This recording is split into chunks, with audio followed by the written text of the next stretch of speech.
3:39. I haven't shaken my tail feathers yet. This is going to shake her tail feathers for us to get ready for today's lesson. I thought that was brilliant. Oh, normally she's attaching a wooden leg. These are the necessities of life. All right, you guys. Lesson 339. I will receive whatever I request. That's not the same lesson I'm reading.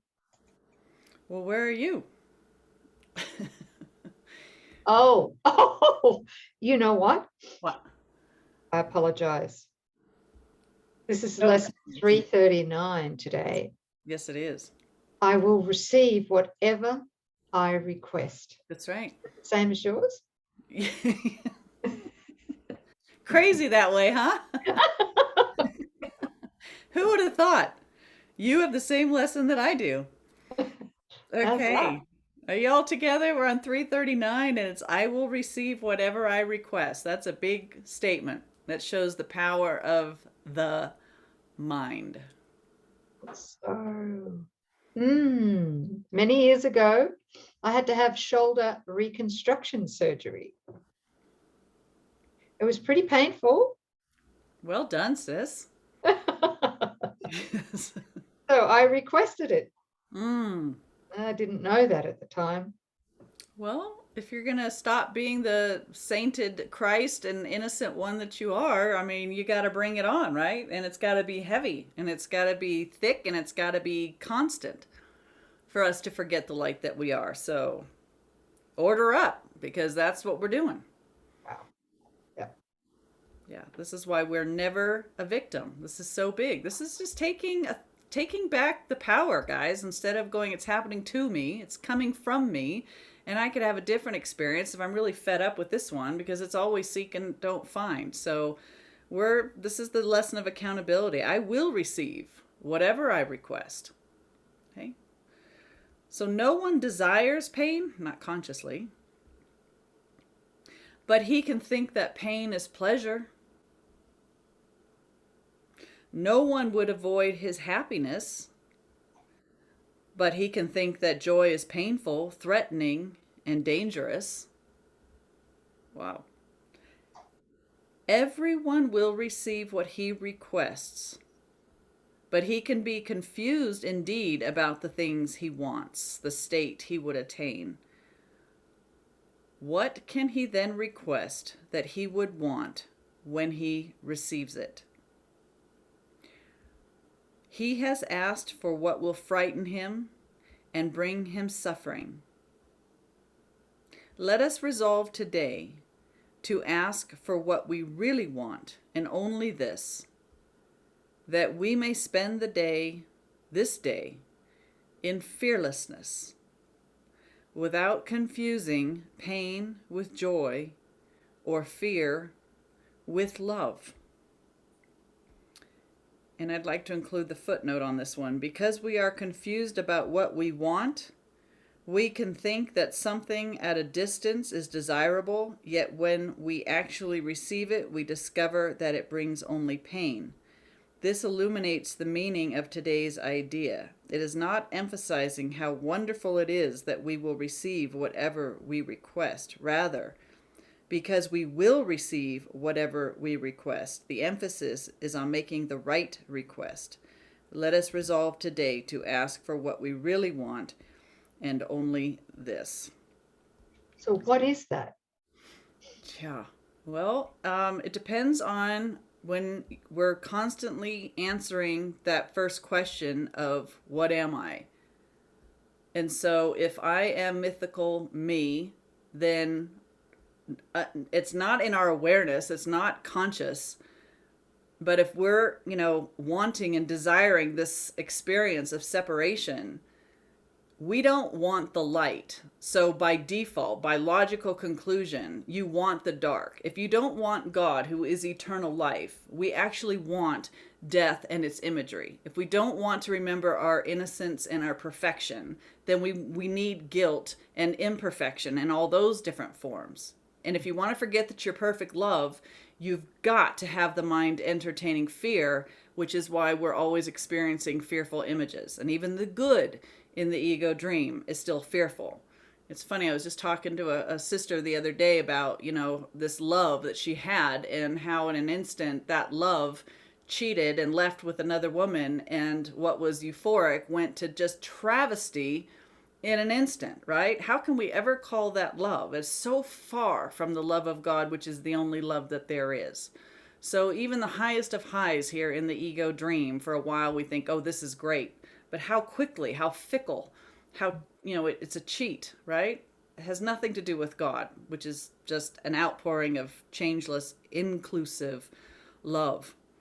So while we are entertaining mythical me, we actually want love's opposite. And while we want that, that's what we're going to get, right? Be it unto you, Holy Son of God. So your decision about what you are, what you want yourself to be, is the world that you're going to perceive and experience. So, at a practical level, then the idols in the gap, everything the ego world hails as being, life. Yeah. Here in the dream. Grab it while you can, because life is so short. Fragile. Death is coming. Yep. Yeah. Yeah. So all of those idols, we have to look at that, because the underpinning for all of those idols in the dream is fear. Fear itself. Substitutes for God, which we know on some level, we know that we're trying to live apart from God, make a world that God's not invited in, and we're trying to set up idols to replace, what God is. And while we're doing that, that's the guilt. I really saw this the other day. And it's that we took this amazing gift from God, co-creation. We took this gift that God freely gave to us, his beloved Son, to go and extend. But we took that and we turned it on God and said no to God. Not your will anymore, my will. So I'm going to take your perfect gift and I'm going to make a world where you're not invited. And I'm going to make substitutes for you. I'm going to make my own kind of love. I'm going to have my own kind of life. And by the way, because this is the law of opposites, the greatest idol here in the dream is death, right? So this is a full-on attack on God when we're willing to be honest about what it is that the ego is doing. So while we identify with mythical me, we're identifying as the ego, and the ego is an attack on God. And that's the source of the guilt in our mind. This is what we don't want to look at. But while we're busy here having a world apart from God, it's all these defenses against coming home to God, right? These are our idols. I don't want to know God. I want to be a better lawyer. I don't want, God's abundance. I'm going to have my own private bank account. I don't want your love. I've got my spouse, right? Special love. But every time we do that, we know on some level what we're doing. And the outcome is guilt in the mind. And it's that guilt in the mind that attacks the body and kills it. Body's neutral. It's not doing it to you. It's simply dying under the orders of guilt that the mind's just pouring out onto it. So, are we to look at this with judgment and go, oh, and be all heavy? No, because the dream hasn't occurred. We need to forgive the idea of separation. Thank God it's never occurred.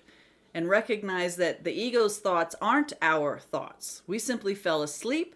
The dream was fantastic. And we imagined that the dream figure was, your identity for a while. But that's all that needs to be awoken from through forgiveness and accepting the atonement. It never made it real. It didn't actually occur. Thanks, sis. So this prayer should include that, what you've just said here, huh? Yeah, Father, this is your day. It is a day in which I would do nothing by myself but hear your voice in everything I do. requesting only what you offer me, accepting only thoughts you share with me. There's the surrender of the mythical me and accepting, coming back, taking your rightful place as the Son of God. And God is all there is to the Son's life. The mind we share with God. It's really the surrender and saying yes to what is. You know, thanks, sis. And with this lesson, I will receive whatever I request. He's, as you stated beautifully before, we don't know the difference between pain and pleasure through the ego, have no idea, because the central, I guess, the central idol that we've become hypnotized by is the idea of that we are a body. Mm-hmm. Because without that idea, without belief in that, then we couldn't be confused about pain and pleasure. Mm-hmm. Right? That's it. Yeah, Right. you couldn't experience the gap or anything in it without the first belief that you're a body. That's the thing. Mm-hmm. And I have a quote here from chapter 27. I love that chapter, by the way. Yeah, it's a goodie. Chapter 27, section 6, and this one's from paragraph 1. Pain demonstrates the body must be real. It is a loud, obscuring voice whose shrieks would silence what the Holy Spirit says and keep his words from your awareness. Pain compels attention, drawing it away from him and focusing upon itself. We all know that, right?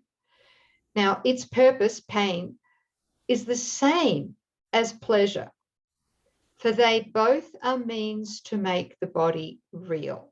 There it is. They're both means to make the body real, pain and pleasure. And what shares a common purpose is the same. Right. Yeah. Feel into that for a moment. Real pleasure is only the pleasure that we receive from doing the will of God. There's only one pleasure, like there's one love, and it's God's. He's declared it, and it is so. But our substitute is, I'm going to grab bits of pleasure through the body. Well, where's God in all of that? Right? Well, we're a body. We're not knowing the will of God, which is that we're spirit. So when we're trying to snatch pleasure without God, or we're trying to defend ourselves from the images that we've made, God's not in that picture either. That's what produces more, fuel, guilt. Mm-hmm. Yeah. What just came then was the three, what would you call them? 3 addictions, ego addictions that keep the mythical me alive, which is pride, pleasure, seeking pleasure apart from God, right? Yeah. And the third one's attack, defense, because of course the other side of attack is defense, and you just mentioned that before. Yeah. But pride, pleasure, and attack. Yeah. Yeah. Where would we be without those 3? So basically it's vanity, sexual lust, and death. Oh, wow. Well, I've never heard it put that way, sis. What is there to live for? Well, we're learning in the Manual for Holy Relationship that death and sex are really like the ego's 2 biggies. I'll prove to you that you're the body. Yeah, the biggest pull in the dream. And it's not that sex is bad. No. All right. It's just that when you really dig in deep, the desire for lust, not love, right? Desire for lust is really the desire for guilt, which is death. Because it makes us and our partner bodies. Yeah. Which is the belief in separation. Yeah. More on that. Check out the Manual for Holy Relationship. Yeah. Yeah. We're actually studying the chapter right now, which is almost 100 pages on sex, what Jesus says about sex. Yeah. But not many people are interested, so I don't know why. Change subject. Okay, so we go on. We have a blog. What No, the? I said we have a blog for this lesson. No, we don't. We do. Oh, for this lesson, I thought you meant sex. See, I have a one-track mind. Oh, Sis. Okay. I don't remember a blog called Sex, but yes, go ahead. yeah. Yeah, there was something here that we do have a blog, but I've also got a little note here. Okay. And I don't know whether we should share it with this one or not. Okay, I'll share it. We either see the body or we see the Christ. Another way to explain this is we either want to see guilt, blame, etc., or we desire to seek complete innocence. We have to want to see one or the other. The sight of one eclipses the other entirely. And when we judge someone, we conclude that they are the body. I didn't know, it took me 20 years of studying Course in Miracles before this one dropped in, right? Because I thought I could judge somebody without seeing them as a body. I think a lot of us do, right? But every time we judge someone, we're seeing them as a body. Right. And we can't see them as a body without also condemning ourselves as a body. Right. Because only the body sees another as a body and then judges that one. So as we reduce our brother who's the Christ to their body, it is the sign. It's because we want to be a body. Yeah. Yeah. Thank you for clarifying that, sis. Oh, you're right on it. Thanks, sis. That's good. Yeah. That's so important. And two short quotes from the first one's from chapter 20, section 7. It is, capital is, it is impossible to see your brother as sinless and yet to look upon him as a body. Who sees a brother's body has laid a judgment on him and sees him not. He does not really see him as sinful. He does not see him at all. Is that powerful or what? He doesn't see him at all. That's it right there. That is it. And you know, the whole reason that we're so insistent on being bodies is because bodies don't join. Bodies cannot experience a holy instant. It is not possible. Minds only can join. Bodies cannot. So the whole point, while we're heavily invested in seeing ourselves as a body, all of our judgment of our brothers to keep them as bodies is to make sure that no holy instant arises in which the memory of union and therefore of God can occur.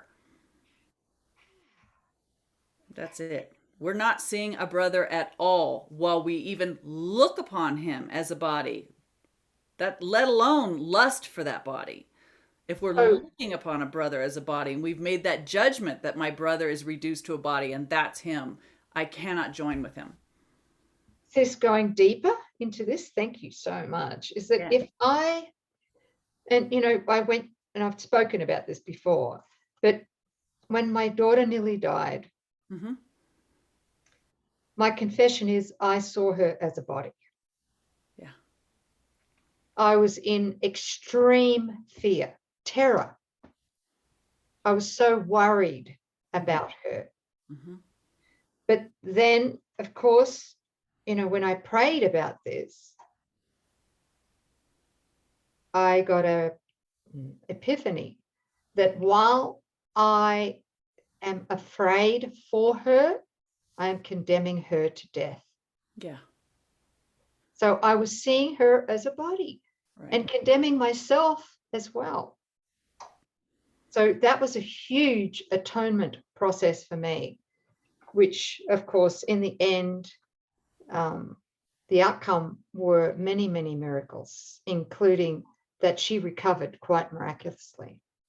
Once you freed her from, you guys see that every special relationship dynamic, and one of the biggest ones is a parent-child. What's underneath that, underlying it is, I'm going to be the parent, you're going to be the child. And we have this role. Think of it like a lazy 8. There's a dance going on between each one of us and our special relationship partner. And the whole point of that is to keep roles and bodies as reality, right? So mothers worry about their children, and that's deemed good parenting and being a loving parent. Mhm. And yet it's full on attack because, which is blasphemous to the ego. How dare you, Coreen, say that? But it, when you look at it, to keep the Christ that the child is confined to a body places that body under all the laws of the ego. So attack, accident, disease, abduction, all of it. It's open season. While we want to keep the child limited and we want our limited role in a body as the parent, right? But how the most loving thing is in the recognition that this is a whole-souled, individuated expression of God here for their learning experience, and I'm cutting the ego cord so that this one can experience its reality. Because while I make demands on them to be a body and to keep that certain role, I'm imprisoning them and myself. How devious, right? Mm. A lot of people don't want to look at that one either, but that's what's underlying it until it's not, until it's been forgiven. Thank you. I just lost a lot of friends. Did you? No. Oh, Stay we with did, me, guys. Just yeah. Yeah. Well, a lot of people, their whole identity comes from their role as a parent, and without that, they wouldn't know who they are. So that's very threatening. It is. Yeah. Yeah. To And the that's ego. okay. To the ego, not Right. to truth, right? Yeah. There's one more quote that I'd like to finish with, which comes from chapter 15, section 9. Mhm. Limit your sight of a brother to his body, which you will do as long as you would not release him from it, and you have denied his gift to you. His body cannot give it, and seek it not through yours. Yet your minds are already continuous, and their union need only be accepted, and the loneliness in heaven is gone. Beautiful quote. That really supports what I just was That does, doesn't it? trying to describe it. Yeah. Yeah. Receive the gift of the continuity of communication beyond bodies with your brother or sister who you are calling your child. Yeah. Receive the gift there by releasing that dynamic. Yeah. So beautiful. So do That's we have a gift to give? always. We do. Do we have a recommended blog? Oh, yes, we do. It's entitled The Grandest Illusion of All Time. You want to say anything about that, sis? It's a bloody good read. It's down in the show more and description box in the list of resources at the top. Get it while it's good. Yeah, And I that's mean, it's the always good, but get it author. while it's there. Well, it's always- yeah, you're funny. It's an audio, but if you're a reader like me and you don't like audio, just scroll up and you can read it or print it out or whatever. Yeah. Yeah. So that's a great lesson. I didn't think this would be a very in-depth lesson, but it is. I will receive whatever I request. That's right. Yeah. Okay. Let's request our freedom. Yeah. Let's request the storehouse of treasures and our inheritance that we've been denying ourselves by the belief that we're separate. Let's stop that shit. Yeah. Okay. Lesson 339. Thanks, family. Thanks for joining us. Thank you, sis. And thank you, beautiful family. See you next time. Yeah.